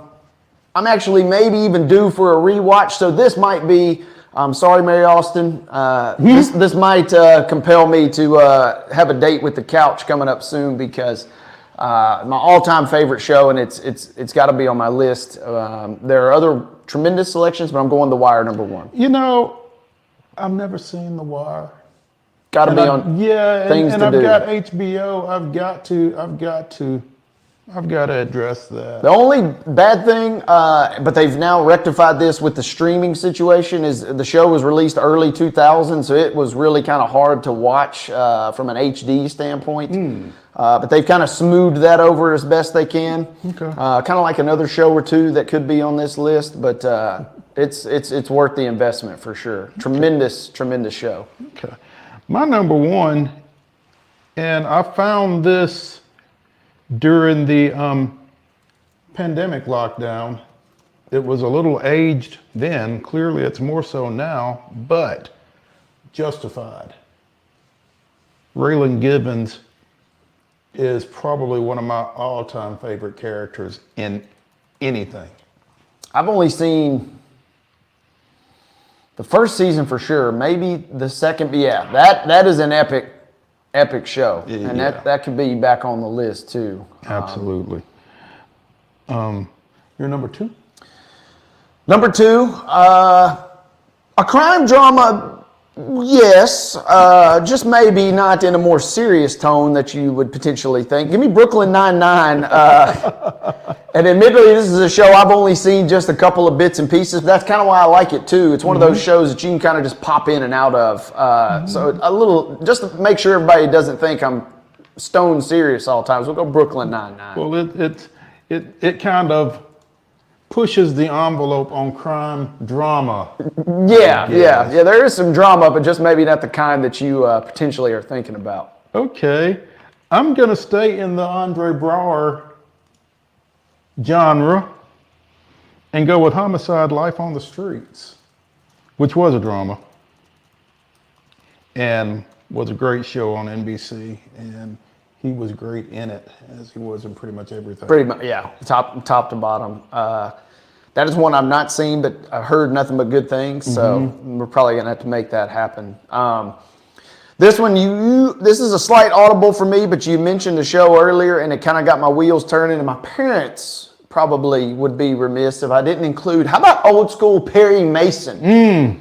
There's an HBO remake that supposedly is also very good, but the old school Perry Mason, which the internet tells me went from 57 to 66. That's a long time back in the day for Perry Mason. You can still see it in reruns, on various channels, late at night, that kind of thing. I think I came across one about 3 weeks ago. And that's what my parents do. Shows like The Waltons, Andy Griffith, those type shows, they love the YouTube TV because they just record every single one. It doesn't matter what channel it's on, and then they just have a treasure trove. And they probably rewatched The Waltons, I'd say probably 6 or 7 times. No telling how many total episodes there are. And I'm like, the year is 2024. We're still rewatching The Waltons. Sometimes you just can't replicate greatness, I suppose. So I'm going old school Perry Mason there. Yeah, old school Perry Mason is not bad. Raymond Burr was fantastic. I am going to go, where am I going to go? I'm going to go with my old standby. Law and Order SVU. I mean, the legendary Ice-T. As good as it gets. He's really great in that. Now is that's the Fred Thompson as well, or is that a previous incarnation? No, that was the Law and Order. Law and Order SVU is Mariska Hargitay and Ice-T are probably the two bigger, more recognizable names. Now Fred Thompson was just Law and Order. The original, the OG. Okay. Yes, exactly. Okay, exactly. all right. And I heard you guys reference that yesterday.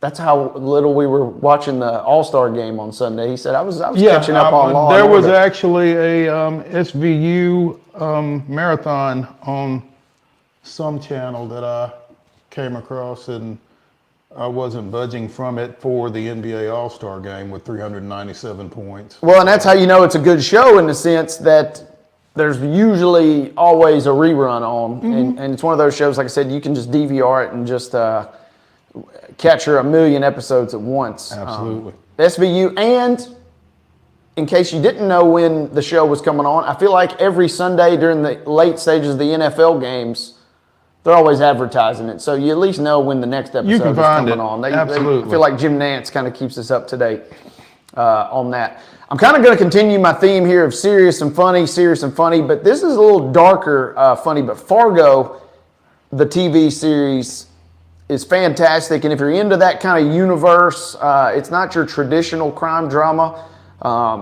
There is some very dark humor in it, but it is an electric show, and they just wrapped up their 5th season not too long ago. Wasn't Chris Rock in a season of Fargo? He was in season 4, and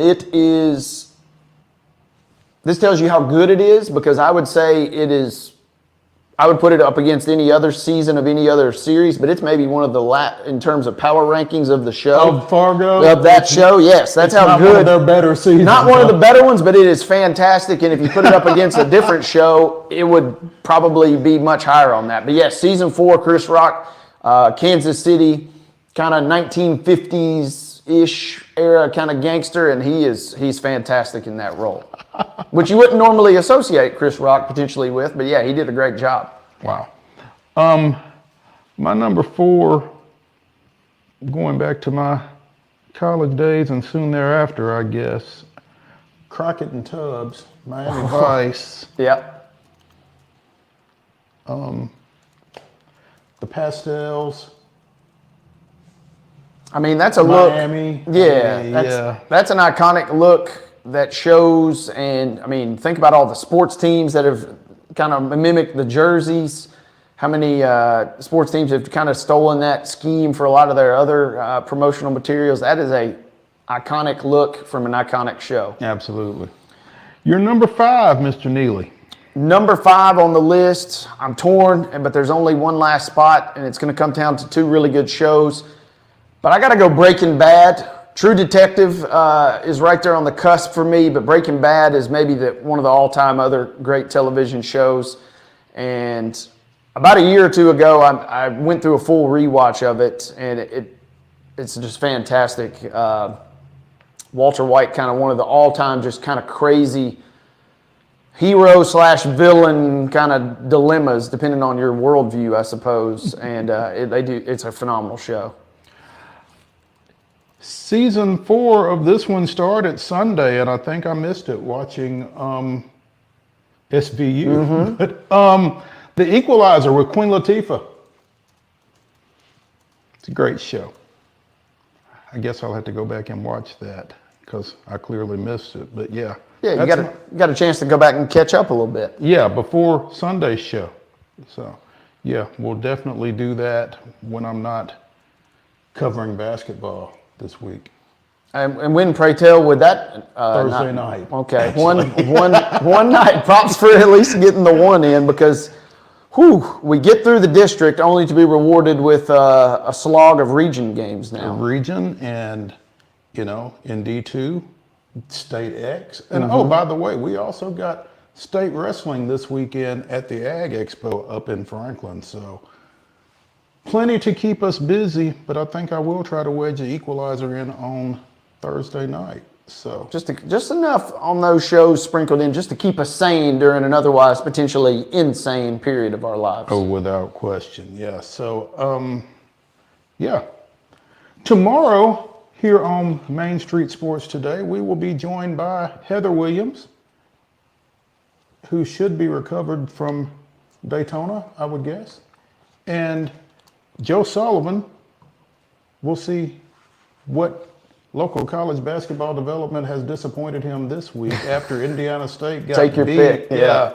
So we will see you at 2 o'clock tomorrow right here in the Lee Company Studios on Main Street Sports Today, presented by Tennessee Orthopedic Alliance of Columbia. Nailed it. Talk to y'all later.